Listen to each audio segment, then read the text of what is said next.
Hajaran Tuhan, mendewasakan kita. Hai anakku, janganlah engkau menolak didikan Tuhan, dan janganlah engkau bosan akan peringatannya.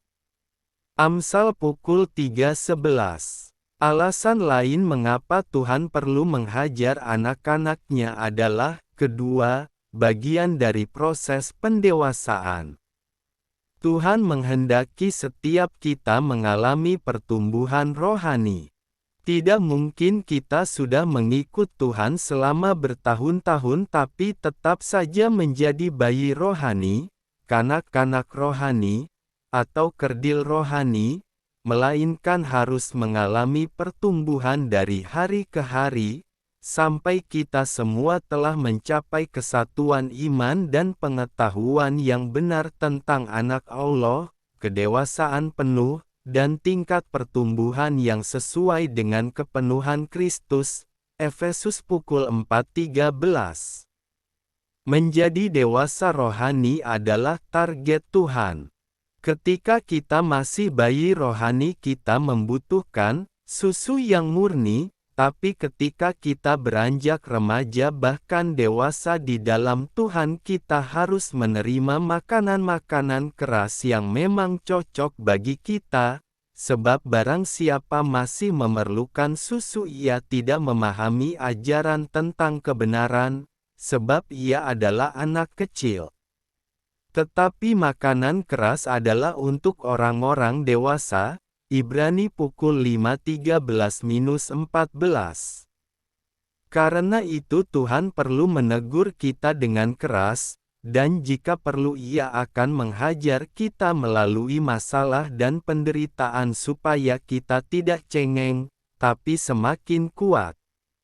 Siapa tidak menggunakan tongkat, benci kepada anaknya, tetapi siapa mengasihi anaknya, menghajar dia pada waktunya. Amsal pukul 13:24.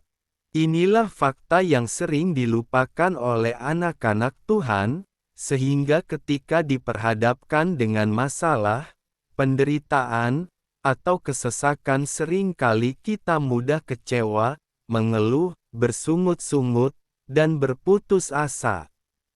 Lalu dengan secepat kilat kita marah kepada Tuhan dan berpikir bahwa Tuhan itu jahat, kejam, dan tidak mengasihi kita, padahal hajaran Tuhan adalah untuk kebaikan kita juga. Karena Ia tahu jalan hidupku, seandainya Ia menguji aku akan timbul seperti emas. Ayub pukul 23:10. Kedewasaan rohani secara otomatis akan disertai perubahan karakter. Sekarang sesudah aku menjadi dewasa, aku meninggalkan sifat kanak-kanak itu. 1 Korintus pukul 13:11b, sehingga kita akan menyikapi hajaran Tuhan dengan sikap hati yang benar. Seperti tanah liat di tangan di tukang periuk, jika ingin dipakai menjadi perabot yang mulia kita harus mau dibentuk, walau sakit sekalipun. Hajaran Tuhan menuntun kepada pertobatan. Berbahagialah orang yang Kau hajar, ya Tuhan, dan yang Kau ajari dari Taurat-Mu. Mazmur 94:12.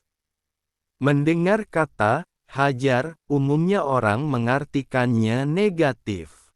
Biasanya, menghajar diakibatkan oleh kesabaran yang sudah habis, kejengkelan yang memuncak, amarah yang meledak-ledak disertai rasa benci dan dendam. Namun, hajaran yang dilakukan oleh Tuhan berbeda. Dia menghajar umat-Nya dengan maksud yang baik. Hajaran Tuhan itu bersifat mendidik. Tetapi kalau kita menerima hukuman dari Tuhan, kita dididik, supaya kita tidak akan dihukum bersama-sama dengan dunia. 1 Korintus pukul 11:32. Tuhan tidak pernah menyerah dan berhenti untuk menghajar kita sampai rencananya digenapi dalam hidup kita.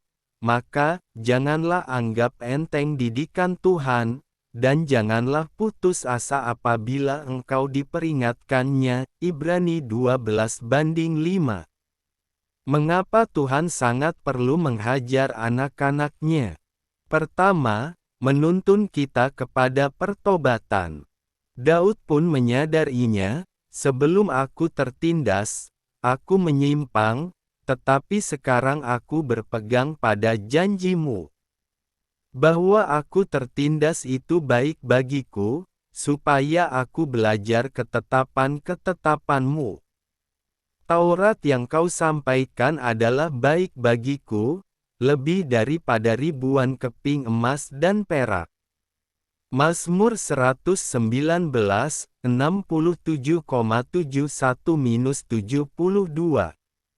Dengan hajaran Tuhan melalui masalah atau penderitaan kita akhirnya menyadari akan kesalahan yang telah kita perbuat dan takut untuk berbuat dosa lagi, seperti yang dirasakan oleh anak bungsu dalam perumpamaan anak yang hilang. Baca Lukas pukul 15:11-32. Karakternya berubah setelah mengalami penderitaan. Akhirnya ia bertekad untuk kembali kepada bapaknya. Aku akan bangkit dan pergi kepada bapakku dan berkata kepadanya, Bapa, aku telah berdosa terhadap sorga dan terhadap Bapa, aku tidak layak lagi disebutkan anak Bapa, jadikanlah aku sebagai salah seorang upahan Bapa. Lukas pukul 15:18-19. Rasul Paulus berkata, segala tulisan yang diilhamkan Allah memang bermanfaat untuk mengajar, untuk menyatakan kesalahan, untuk memperbaiki kelakuan dan untuk mendidik orang dalam kebenaran. 2 Timotius pukul 3:16. Melalui masalah dan penderitaan orang menyadari kesalahannya, kemudian berbalik kepada Tuhan dan bertobat. Pohon jarak yang layu. Tetapi keesokan harinya, ketika fajar menyingsing, atas penentuan Allah datanglah seekor ulat, yang menggerek pohon jarak itu, sehingga layu. Yunus 4:7.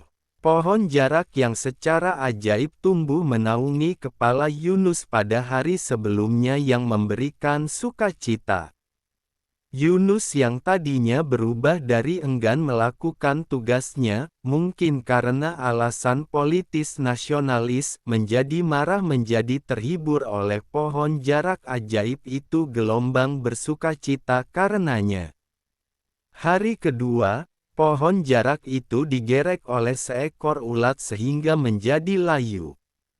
Dikatakan bahwa itu terjadi atas penentuan Tuhan, berarti ada maksud yang hendak disampaikan oleh Tuhan melalui perkara itu. Fajar menyingsing adalah waktu persiapan untuk melakukan yang terbaik, mengubah perspektif.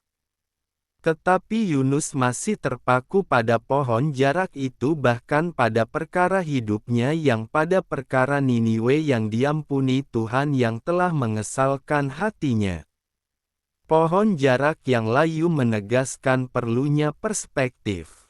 Paling tidak, Yunus bergerak untuk memperbaiki tempat pemantauannya atas kota Niniwe, atau yang lebih baik dari itu, yaitu beranjak dari sana dan melupakan semuanya. Pohon jarak Yunus yang layu pada menjelang pagi hari bukanlah soal kehilangan naungan hidup, tetapi peluang baru yang diciptakan Allah. Sebab itu janganlah kamu khawatir akan hari besok, karena hari besok mempunyai kesusahannya sendiri. Kesusahan sehari cukuplah untuk sehari. Matius pukul 6.34. Ilustrasi. Pot tanpa lubang. Seorang pemilik rumah melihat tanaman hias di pekarangannya mulai layu. Daun-daunnya menguning dan kulai ke bawah. Mengira tanaman itu kekeringan, Ia mengambil siraman dan menambahkan porsi air setiap pagi dan sore. Bukannya membaik, kondisi tanaman itu justru makin parah. Mengira tanahnya kekurangan gizi, ia membeli pupuk mahal dan memasang peneduh agar tidak terpapar panas berlebih. Namun, beberapa hari kemudian, tanaman itu justru ambruk dan mati total. Saat membongkar pot tersebut untuk dibuang, barulah ia menyadari penyebab utamanya. Pot cantik yang baru dibelinya itu ternyata tidak memiliki lubang pembuangan air di bagian bawah. Air yang disiramkannya setiap hari tidak pernah mengalir keluar, melainkan tergenang di dasar, membuat tanah di dalam membusuk, dan merusak akar tanaman dari dalam. Dalam kehidupan sehari-hari, ketika sebuah masalah muncul, refleks pertama kita sering kali adalah menambahkan air, memberi usaha lebih kencang, makin memaksakan kehendak, atau melontarkan argumen lebih keras. Kita mengira masalahnya selalu karena kurangnya usaha. Padahal, sering kali masalah utamanya ada di dasar yang tidak kelihatan, komunikasi yang tersumbat, kejengkelan yang terendam, atau niat yang tidak pernah mengalir dengan jujur. Menambah beban pada situasi yang dasarnya sudah tersumbat justru akan mempercepat kerusakan.